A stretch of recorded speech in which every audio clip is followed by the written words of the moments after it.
রাত্রি 12:15 নাগাদ আচমকা একটি সাদা গাড়ির পেছনে পুলিশের তাড়া। পুলিশ সূত্রে খবর, রানাঘাট কৃষ্ণনগরগামী রাজ্য সড়কে একটি মালটানা গাড়িতে জোনা কয়েক দুষ্কৃতী আগ্নেয়াস্ত্র সহ তাহিরপুর থানার আনন্দনগরের দিকে যাচ্ছিল। এই সময় তাদের গতিবিধি পুলিশের নজরে আসে, আর এই খবর পাওয়া মাত্র তাহিরপুর থানার ওসি জয় দাসের নেতৃত্বে পুলিশ ফোর্স গাড়িটিকে তাড়া করে ঘিরে ফেলে, গাড়ি দাঁড় করায়। এরপর পেছনে ডালার কাছে দুই যুবককে বসে থাকতে দেখা যায়। দুষ্কৃতীরা বুঝতে পারে পালানোর সব পথ বন্ধ। এরপর সার্চ করতে একজনের কাছ থেকে লোড করা পিস্তল ও অপরজনের কাছ থেকে তাজা 2 রাউন্ড গুলি উদ্ধার করে পুলিশ। গাড়ি থেকে মোট 4 জনকে পুলিশ গ্রেফতার করে তাহিরপুর থানায় নিয়ে আসে। ধৃতদের কাছ থেকে পিস্তল, গুলি ও 4টি মোবাইল উদ্ধার হয়। অভিযুক্ত যুবকেরা লোড করা পিস্তল নিয়ে কী কারণে বীরনগর এলাকায় যাচ্ছিল এবং কী ধরনের অপরাধ ঘটাতো তারা, গোটা বিষয় জানতে পুলিশ তদন্ত শুরু করেছে। রেডি কর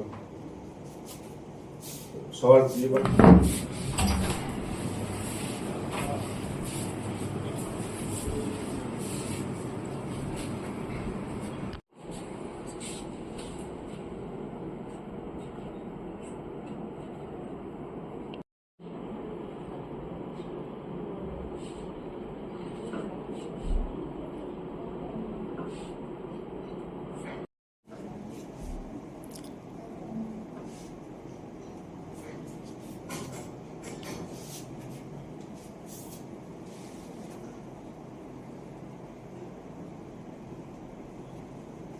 ব্যুরো রিপোর্ট, বর্তমান ভারত।